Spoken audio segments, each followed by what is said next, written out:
Hi, let's look at the fourth method here of doing the financial frauds.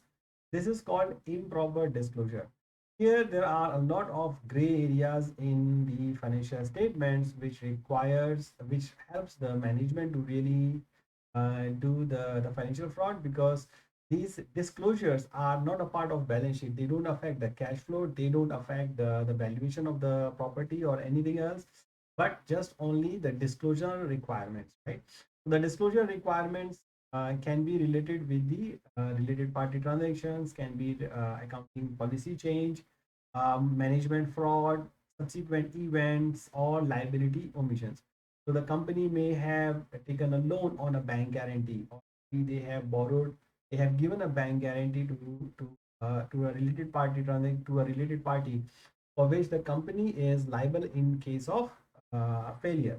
So if the company has not put that into the notes of contingent liabilities, there's an improper disclosure, right? So there is a possible liability on the face of the company if not disclosed may impact the continuity of the company itself.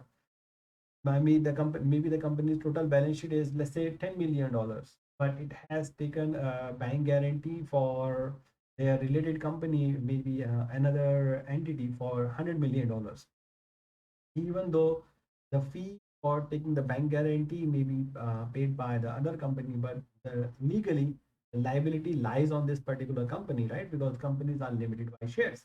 So if the related party is not paying their dues, bank may enforce this company to pay off the guarantee amount, which will again be the against the going concern.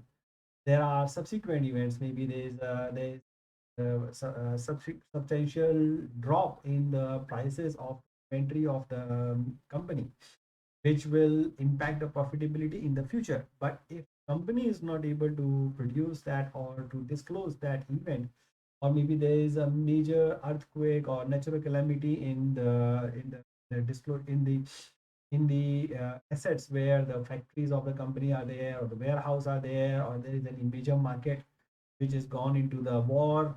So these are all the subsequent event which may not happen at the balance sheet date, or which may happen before the balance sheet date, but has not impacted anything on financially. So these are transactions which needs to be disclosed to the users of the financial statement so that they understand really what are the impact of certain transactions or certain happenings into the of the on the company, on the company's health, on the company's assets, on the company's liability. There may be not non-disclosure of litigations. The company may have litigation. There may be a suit, or maybe a copyright, the labor law, the tax law. Maybe government has sued the company for, let's say, millions of dollars. The company has not disclosed that fact into the balance sheet, which is again a misrepresentation, or can be considered as a financial fraud, because the users will be making the judgments on the viability of this company based on the contingent liabilities, right? Or sometimes the outcome of the litigation is nearly against the company, but instead of recognizing the litigation as an expense which is nearly confirmed, they don't recognize it until they have to actually pay out, or the order has come out from from the court. So that is again a misrepresentation considered as a financial fraud. Then there are transactions such as related party transactions, which are again related to the related parties. So maybe what you are buying from the related party, maybe the 100% of the sale is going to one related party. The company may have done a lot of transactions with the internal parties for the loans, for the directors, with the management, but the company has failed to disclose that, so that the users are aware that the company's actual business is not really that much from the outside, right? So if you know that the company's main revenue is coming from sale to its directors, to its employees, to its associated companies, does not really have an outside business, would you be investing in that business?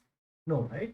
So in that, so that is again gray area of the related party. Management may not disclose it to the owner, to the auditors, that these parties are related to them.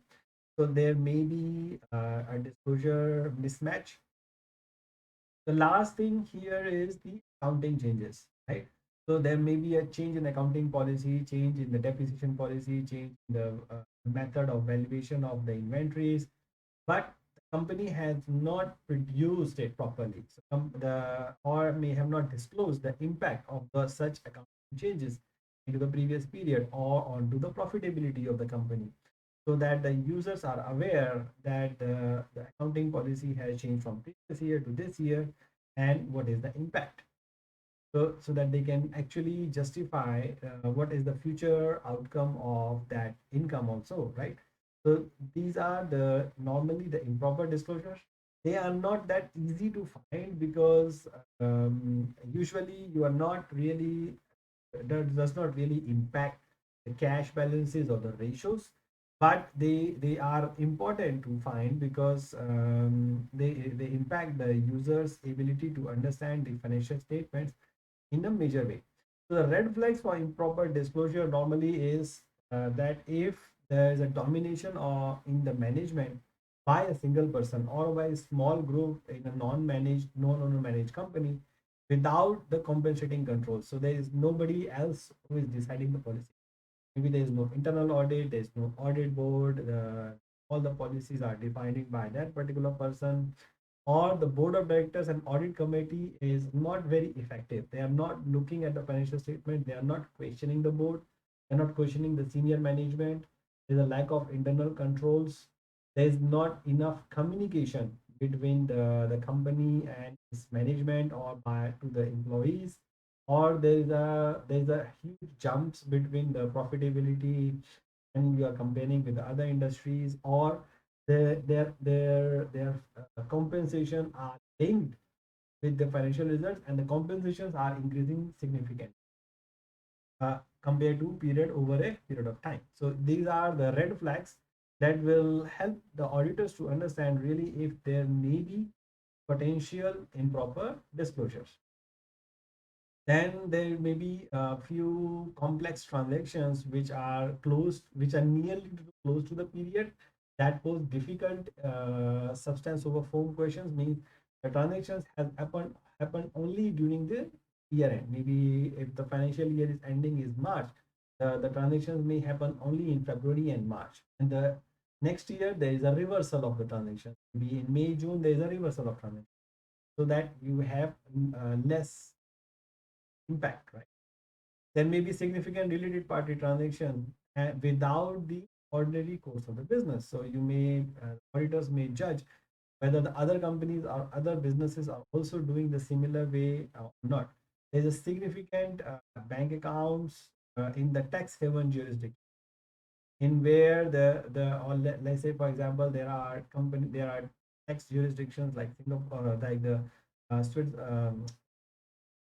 Switzerland or Panama or the other countries or island of man, where there are not clear, transparent business justification or not enough audit trail available for those transactions. So it may be having a, these are the red flags for proper